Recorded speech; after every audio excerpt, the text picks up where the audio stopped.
get loud. Tingnan po sa positive. Alam niyo po, paano ba? Pasensya na lang po. Although, minsan gusto ko rin po parang iyan na rin po yung reason ko. Parang gusto kong mag-reason out. Alam niyo po yun. Pero wag na lang.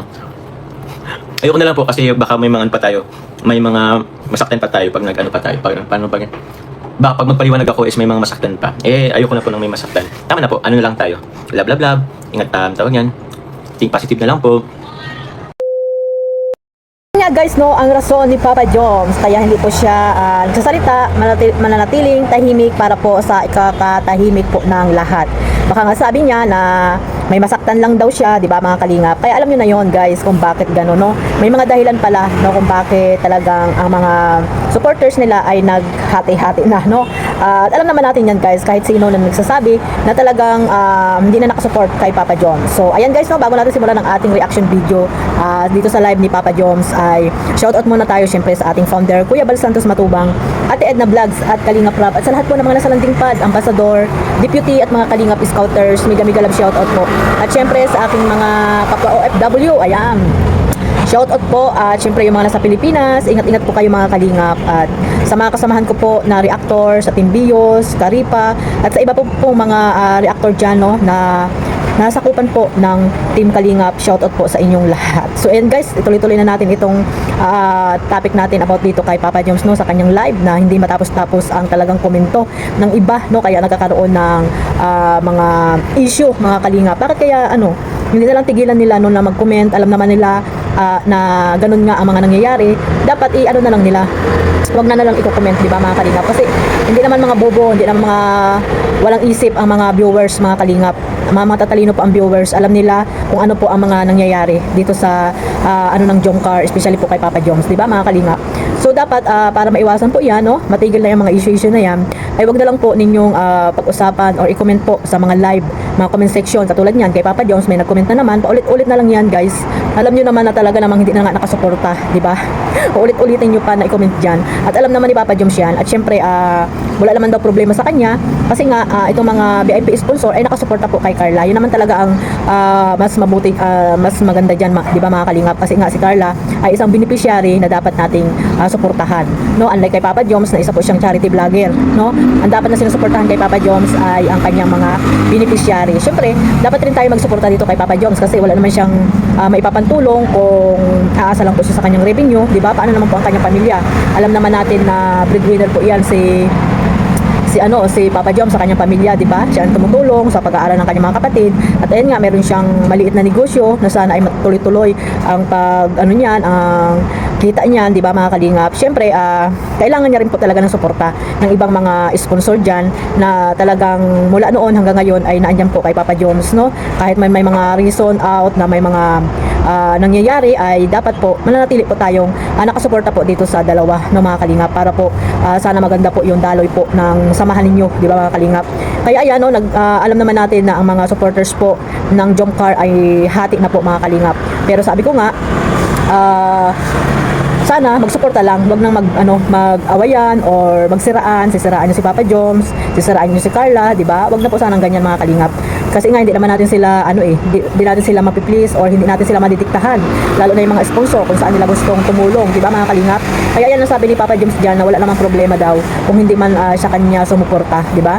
At alam naman natin may mga sponsor pa rin naman si Papa Joms, hindi naman yan masisero, di ba? Kung ano lang po yung maitutulong niya sa kanyang mga beneficiary ay malaking bagay na po yan, no? Yung mga grocery, mga pabigas, malaking bagay na po yan mga kalingap. At yung mga pabahay naman po, hindi naman sila inoobliga kasi alam naman natin na pag nagpabahay ka ay talagang hindi po basta-basta mga kalingap. Napakalaking halaga po ang niyan mga kalingap. Kaya yung pabahay guys, bonus na lang yan kung talagang magpapabahay po ang mga charity vlogger, no? Yung may mga taong talagang sumusuporta po para magpabahay po si Kalingap Jomar. Kaya wag niyo pong i-pressure or wag po kayo magtanong, baka sakaling magtanong kayo kung bakit hindi na nasundan ang pabahay ni Papa Joms, di ba?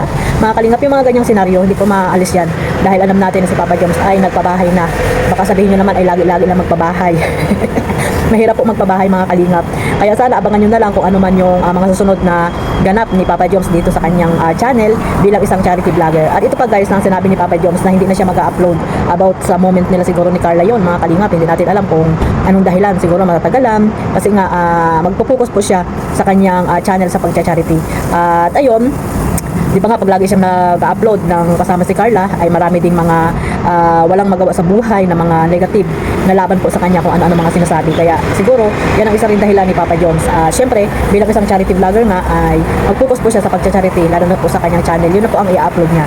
Kaya suportahan po natin si Papa Joms, no? Kung ano man po yung pagsuportahan niyo po sa pag ano niyo kay Kalingap Rap, pag mag-upload sa Jomcar, sana po isama niyo po sa pagmamarathon itong charity works ni Kalingap Jomar, kasi yan naman po talaga yung mahalaga, no? Suportahan po yung mga charity vlogger kasi nga sila po yung mga nakakatulong po sa mga nasa laylayan ng lipunan mga kalingap. Kaya mas maganda po na suportahan natin yung ibang mga charity vlogger na talagang tumutulong po ng tao sa puso.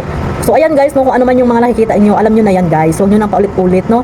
Huwag nyo nang ulit-ulitin at nakikita nyo naman talaga, no? Diba? Nakikita nyo naman talaga na hati na po ang suporta.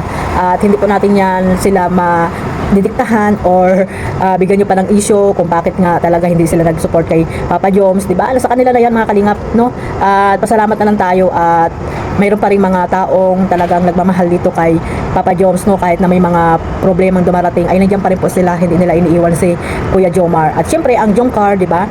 Na kahit may mga ganyang mga problema, sana ay mananatiling matatag, no? Mananatiling matatag po sila, lalo na po si Carla, no? Mananatili po siyang matatag at syempre kumapit lamang kay Papa Joms, no?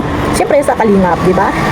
Huwag po tayong padadala sa mga kung ano-ano mga ano dyan, mga sinasabi ng iba, mga Kalingap. Mag-stay po tayo sa Team Kalingap at hindi naman kayo pabayaan ni Kalingap Rab. At syempre ng ating founder, Kuya Bal Santos Matubang. Ayun guys, panoorin natin yung iba pang mga sinabi dito ni Papa Joms sa kanyang live at pakinggan po natin mga Kalingap, no? Maraming salamat po sa suporta sa buong Team Kalingap. At mag-iingat po tayong lahat, mabuhay po ang Team Kalingap. Maraming din salamat sa mga sumusuporta po sa aking maliit na YouTube channel, Kalingap Maymay. I love you all. Ayun guys, ipi-play ko po dito yung clip video na nakuha ko po sa live ni Papa Joms. Sa live ni Carla.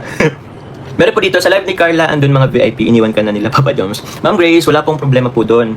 Ulitin ko po ha, wala pong problema po doon kung may mag-support po kay Carla. Wala pong problema doon. Mas okay po sa akin yun. Mas okay po din sa akin na kung i-support lang nila sa Carla po, wala pong problema doon. Support din po ako dyan. Kaya nyo na po yan, wala pong problema doon sa totoo lang. Ano naman yun, ang tawag doon? Price naman po yan ng isang individual na supporter po kung kanino po sila mag-support. Opo. Kaya wala pong problema po doon. Mas akin, personally po, wala po talagang problema. Opo. Tsaka, unang-una, si Carla po is beneficiary din po. Beneficiary po siya ni Kalingap Rab. Sa ngayon po, nag-school po siya. Need rin po talagang masuportan si Carla. Ako lang naman po, thankful po ako sa mga pakulan niyo po. Kasi, meron din po akong beneficiary na mga, yan po, beneficiary. Meron din akong pamilya na, yun, kahit pa paano is, sinusupport din. So, yun po. Kaya yung mga, sabi niyo pong, naiya nga po ako kasi minsan sasabi kayo, sorry po at malit lang yung pakulay niyo. Ay, wala po yan sa akin. Appreciated po yan. Kasi yung mga maliit na yan po, pag naipon din naman is, kahit pa paano malaki din naman, may tutulong natin sa iba, sa kapwa. Sa sarili po, ako po, personally, natutulungan din po ako dyan. Yung pamilya ko. So, ano po yan, thankful and appreciated ko po yan. And grateful po tayo dyan. Let's get loud. Tingnan po sa positive. Alam niyo po, paano ba? Pasensya na lang po. Although, minsan gusto ko rin po parang iyan na rin po yung reason ko. Parang gusto kong mag-reason out. Alam niyo po yun. Pero wag na lang. Ayoko na lang po kasi baka may mga pa tayo. May mga masaktan pa tayo pag nag-ano pa tayo. Baka pag magpaliwanag ako is may mga masaktan pa. Ayoko na po nang may masaktan. Tama na po. Ano na lang tayo. Love. Ingat, tawag yan. Think positive na lang po.